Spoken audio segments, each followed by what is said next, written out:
வணக்கம். 2025 மே 11 ஞாயிற்றுக்கிழமை அதிகாலை நிலவர 2 நிமிட வானிலை ஆய்வறிக்கை. அதிகாரப்பூர்வ வானிலை அறிக்கைக்கு இந்திய வானிலை ஆராய்ச்சித்துறை அறிக்கையை பார்க்கவும்.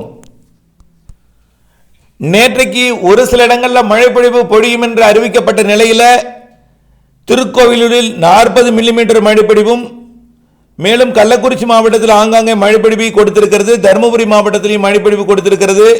அதே போல மதுரை மாவட்டத்தில் Kallikudi 44 millimetre, Thirumangalam 18 millimetre, Peraiyur 15 millimetre மழைப்பொழிவு. அதே போல நாகப்பட்டினம் மாவட்டம் நாகப்பட்டினத்திலேயே 36 மில்லிமீட்டர் மழைப்பொழிவு கொடுத்திருக்கிறது. பெரம்பலூரில் 18 மில்லிமீட்டர். மேலும் பார்த்தீங்கன்னா சேலம் மாவட்டம் கரியகோயில் அணை 31 மில்லிமீட்டர் மழைப்பொழிவு. மேலும் தூத்துக்குடி மாவட்டம் சூரங்குடி 10 மில்லிமீட்டர் மழைப்பொழிவு. விருதுநகர் மாவட்டத்தில் விருதுநகரிலும் மழை. இன்றைய வானிலையை பொறுத்த வரைக்கும் நேற்றைக்கு போல குறைந்த பரப்பில் ஆங்காங்கே மழை இருக்கும்.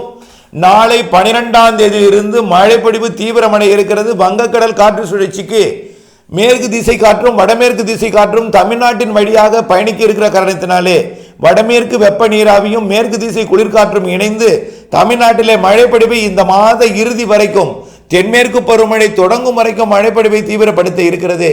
12ஆம் தேதி கேரள எல்லையோரம் கர்நாடக எல்லையோரம் தொடங்கும் மழை. அன்றைக்கு ஆங்காங்கே உள்ளேயும் வந்து மழைப்பொழிவை கொடுக்கும். 13ஆம் தேதி உள் மாவட்டங்கள் வரை கேரள கர்நாடக எல்லையோர தொடங்கும் மழை நல்ல மழைப்பொழிவை கொடுக்கும். 14ஆம் தேதி வங்க கடலோரமும் டெல்டாவிற்கும் மழைப்பொழிவை கொடுக்கும். 15ஆம் தேதியிலிருந்து வடகடலோரமும் டெல்டா வரை மேற்கு தொடர்ச்சி மலை மாவட்டங்கள் கர்நாடக எல்லையோர மாவட்டங்களில் இருந்து நல்ல மழைப்பொழிவை கொடுக்கும். இப்படி படிப்படியாக தென் மாநிலங்களுக்கே நல்ல மழைப்பொழிவை இந்த மாத இறுதி வரை கொடுக்க இருக்கிறது.